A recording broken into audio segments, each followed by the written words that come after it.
讲的故事的名字叫做《凌晨宿舍的卫生间》。凌晨3:10，我盯着卫生间门框上蔓延的血丝，第3次确认那东西不是错觉。血渍像有生命的蛇从四川缝里钻出来，沿着米黄色的木门框往上爬，爬呀爬，在离地1.5米的位置突然转弯，勾出半只湿漉漉的脚印。脚印的纹路很清晰，是女生穿的前勾帆布鞋的样式，脚尖朝着我宿舍的方向，仿佛下一秒就会有双沾着水的脚从门后跨出来。我呢，是南疆大学汉语言文学专业大2的学生，就在西校区的11栋208宿舍。这栋楼呢，是上世纪90年代建的老楼，墙皮斑驳，水管老化，每到梅雨季节，墙面上就会渗出大片大片的霉斑。尤其是我们宿舍最严重了，洗手池下方的瓷砖常年都是湿的，地楼里偶尔会泛上来一股腥甜的味道。宿管阿姨来检查时只说是管道老化，让我们多倒点输动剂，可能味道从来就没有真正的消失过。发现血丝异常是在1周之前，那天我熬夜看古代文学的论文，凌晨2点多去卫生间洗漱的时候，刚推开门，就看见门框上有一道细细的血痕，像有人用湿手指划上去的。我当时没在意，以为是晚上洗漱的时候溅上去的水没有干，拿纸巾擦了擦就回到床上去的。可是第2天早上起来的时候，那道血痕又出现在了同样的位置上，而且比前一天更粗了一点，边缘还泛着淡淡的青黑色。在接下来的几天中，血渍越来越明显了，从一道细线变成了整片的血迹，甚至开始在墙上勾勒出模糊的轮廓。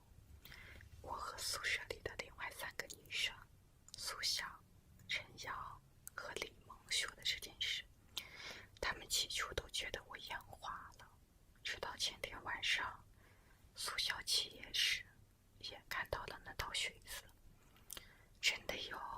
苏晓冲进宿舍时，声音里还带着颤抖。我刚才去卫生间，看见门框上的血渍变成了一只手的形状，手指还在动来动去的。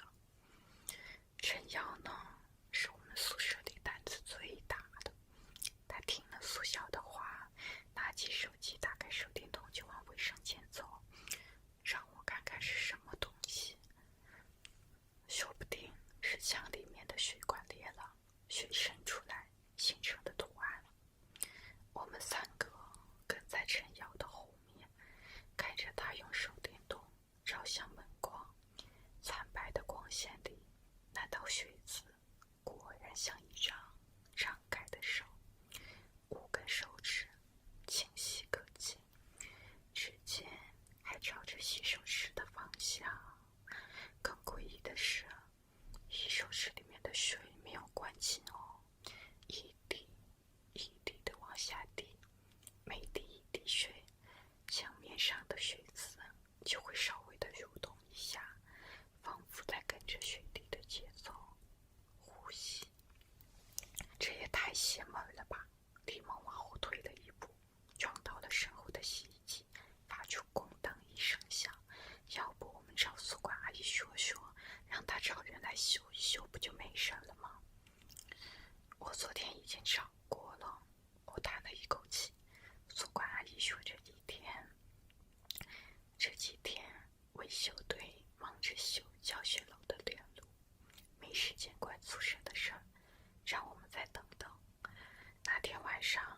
们4个挤在宿校的床上，开始等，聊到了天亮。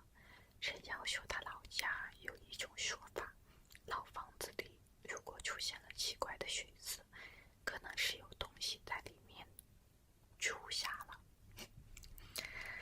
那些水渍就是那种东西的脚印。苏小听了之后吓得直哭，李萌则拿出手机在网上搜宿舍卫生间水渍灵异事件，结果搜出来一大堆类似的帖子，看得我们头皮发麻。从那天起，我们宿舍的气氛就变得越来越压抑了。白天还好，一到晚上没人敢单独的去卫生间，每次去都要4个人在一起，手里拿着手电筒和晾衣杆，像上帝杀针一样。可就算这样，还是发生了怪事。昨天晚上，我被一阵奇怪的声音吵醒，那声音就像有人在卫生间里跺地一样，哗啦哗啦的，带着水的粘稠感。我睁开眼，看见卫生间的门缝里透出微弱的光，还伴随着一阵浓重的腥甜味，比平时地楼翻上来的味道要重好几倍。我推了推身边的苏晓，他迷迷糊糊地醒过来，问我怎么了。我指的是卫生间的方向，让他听一听那声音。苏晓竖起耳朵听了一会儿，脸色瞬间变得惨白，搭着我的手说：“我们没出去，假装没听见。”可那声音越来越响，还夹杂着女人的抽泣声，断断续续的，像从水里传出来的一样。陈瑶和李萌也都被吵醒的，我们4个缩在被子里，大气都不敢出。突然，卫生间的门吱呀一声开了，但是只开了一道缝，一道湿漉漉的影子从门缝里飘了出来，在地板上留下了一串水渍，朝着我们的床走过来。我吓得闭上了眼睛，感觉那道影子停在了我的床边，一股冰冷的寒气扑面而来，还带着湿漉漉的水汽。我能听到水珠滴在地板上的声音，滴答滴答滴答滴答滴答，和洗手池里的水滴声一模一样。过了一会儿，那道影子又慢慢地飘回了卫生间，卫生间的门砰一下子就关上了。第2天早上，我们在地板上看到了一串清晰的水渍脚印，从卫生间门口一直延伸到我的床边，然后又回到了卫生间里。脚印的形状和之前门框上的一模一样，都是女生的前勾帆布鞋的样式，而且脚印里还残留着淡淡的青黑色，像是有什么东西溶解在了水里。我们必须要搬出去。陈瑶看着地上的脚印，脸色凝重地说：“这地方太邪门了，再住下去说不定会出事儿的。”我们开始找辅导员申请换宿舍，可辅导员说现在宿舍紧张，没有空床位，让我们再坚持一段时间。我们又找了宿管阿姨，她还是那句话，让我们等维修队的人来修。没办法，我们现在只能继续住在208宿舍，每天晚上开着灯睡觉，不敢靠近卫生间半步。今天下午，我在图书馆查资料时，偶然看到了一本关于南江大学校史的书。书里提到，西校区的是一栋宿舍楼，在建成之前是一片乱葬岗，曾经有一个女生在那里自杀了，死后尸体被扔在了附近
就知道了。我们4个都愣住了，看着宿管阿姨，等着她继续说下去。20年前，有一个叫张雅的医生住在208的宿舍。宿管阿姨的声音有一些沙哑，她长得很漂亮，学习也很好，可后来不知道怎么回事，突然就疯了，整天把自己关在卫生间里，说里面有声音在跟她说话。有一天晚上，她在卫生间里自杀了，用一根绳子把自己吊死在了水管上。那她的尸体呢？我急切地问。被学校偷偷地处理了。宿管阿姨叹了口气，当时学校怕影响不好，就没敢声张，只对外地说她退学了。从那以后，208宿舍就经常发生怪事。晚上能听到卫生间里有女人的哭声，门框上会出现奇怪的血渍，还有人看到一身白衣服的女人在卫生间里走动。那为什么学校不把208宿舍给封了？陈瑶问。封了10年了。宿管阿姨又说，可前几年学校过招，宿舍不够用，就又把208宿舍给打开了，还重新装修了一遍。我本来以为那些怪事已经过去了，没想到现在又出现了。阿姨，那我们该怎么办？苏晓带着哭腔问。我们不敢再回208宿舍了。宿管阿姨想了想说，你们先在值班室里待着吧，我去给你们找辅导员，看看他能不能给你们安排临时的住处。不过你们记住，不管发生什么事，都不要再回208宿舍了。我们在值班室里等了2个多小时，辅导员终于来了。他给我们安排了一间临时的宿舍，在另一栋楼的3楼。我们收拾好东西，跟着辅导员往新宿舍走。路过是一栋宿舍楼时，我忍不住抬头看了一眼208宿舍的窗户。窗户里暗漆漆的，看不到任何的东西，可我总觉得有一双眼睛在里面看着我，带着浓浓的哀怨和不甘。晚上我们在新宿舍里睡着了，这是我们1周以来睡得最安稳的一觉。可我做了一个梦，梦见自己又回到了208宿舍的卫生间里。那个穿白衣服的女人站在我的面前，她的脸还是那样的模糊不清，可我能看到她的手里有一根湿漉漉的绳子，绳子上还滴着水。她慢慢地向我走来，嘴里念叨着陪我陪我。我吓得大叫一声，从梦里醒了过来。我的室友呢，也被我的叫声给吵醒了。他们问我怎么了，我把梦里的情景告诉了他们。他们听了之后呢，脸色都变得很难看。要不我们去庙里求个护身符吧？李明提议道。我奶奶说护身符能驱邪避灾。我们都觉得这个主意非常不错，决定明天早上就去学校附近的庙里求一个护身符。可我们没想到的是，事情并没有这么简单。第二天早上，我们刚走出宿舍楼，就看到宿管阿姨匆匆忙忙地跑过来，脸色苍白。不好了，不好了，208宿舍出事儿了。我们心里一惊，跟着宿管阿姨往11栋宿舍楼上跑。到了208宿舍的门口，只见门是开着的，里面围了很多人，还有几个穿警服的警察。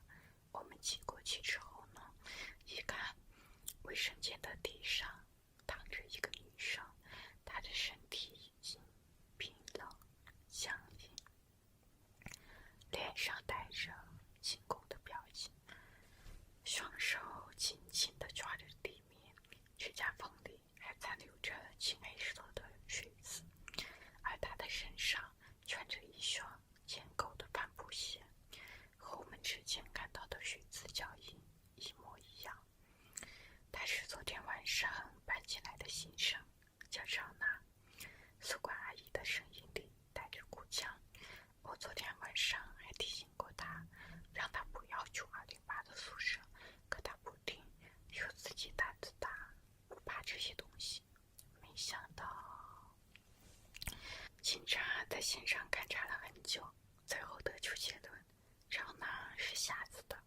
可我们都知道，她不是瞎子的，是被那个叫张雅的女生给害死的。从那以后，208宿舍又封了起来，而且这次封得很彻底，门窗都被钉死了，墙面上还贴满了黄符。可即使这样，还是有人在晚上看到208宿舍的窗户里透出微弱的光，还能听到里面传来女人的哭声和拖地的声音。我和我的室友们再也没有回过11栋宿舍楼，也再也没有提起过208宿舍的事儿。可我们心里都清楚，那一个叫张雅的女生并没有离开，她还在那间卫生间里，等着下一个受害者，等着有人陪她一起永远地困在那个潮湿阴暗的角落里。有时候我会在梦里回到208宿舍的卫生间里，看到张雅在门框边，她的身上还在滴水，水渍顺着她的衣服流了下来，在地上形成了一道一道的痕迹。她看着我，嘴角慢慢地勾起一个诡异的笑容，然后伸出手对我说：“你什么时候回来陪我呀？”每次从梦中醒来，我都会浑身冷汗，看着窗外的天亮，直到太阳升起，才敢稍微放下心来。我知道，只要我还在南江大学一天，就永远也摆脱不了208宿舍的阴影，摆脱不了那个穿着白衣服、浑身湿